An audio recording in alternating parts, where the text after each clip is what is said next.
রাসূল সাল্লাল্লাহু আলাইহি সাল্লাম খেয়েছেন বা খেতে বলেছেন। মিষ্টি কুমড়া আছে, এখানে কলা আছে, আ খেজুরের কথা আসছে হাদিস অনুযায়ী, তরমুজের কথা আসছে বিভিন্ন হাদিস রেফারেন্স অনুযায়ী, যব আছে, যবের ছাতু আছে। রাসূল সাল্লাল্লাহু আলাইহি সাল্লামে সামুদ্রিক মাছ খেতেন। আখরুটকে আমরা প্রেজেন্ট করার চেষ্টা করেছি।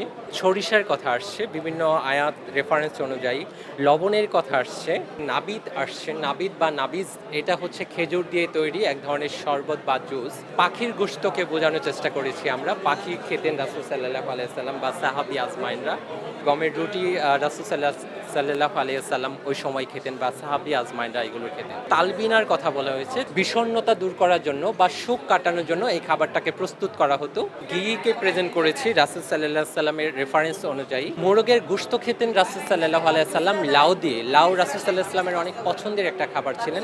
এটা রাসূল সাল্লাল্লাহু আলাইহি সাল্লাম অনেক পছন্দের মজার একটা খাবার ছিল সারিদ, যেটা গোশতে ঝুলিয়ে ভিজিয়ে রুটিটাকে খেতেন। খাসির পায়া দেখানো হচ্ছে, খাসির পায়া খেতেন রাসূল সাল্লাল্লাহু আলাইহি সাল্লাম। মাখন আছে, জাইতুন তিন ওয়াত জাইতুন, এখানে জয়তুন দেখানো হচ্ছে।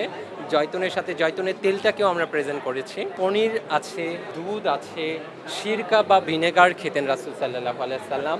মাশরুম খেতেন রাসূল সাল্লাল্লাহু আলাইহি সাল্লাম। মধু রাসূল সাল্লাল্লাহু আলাইহি সাল্লামের অনেক পছন্দের বা প্রিয় খাবার ছিল।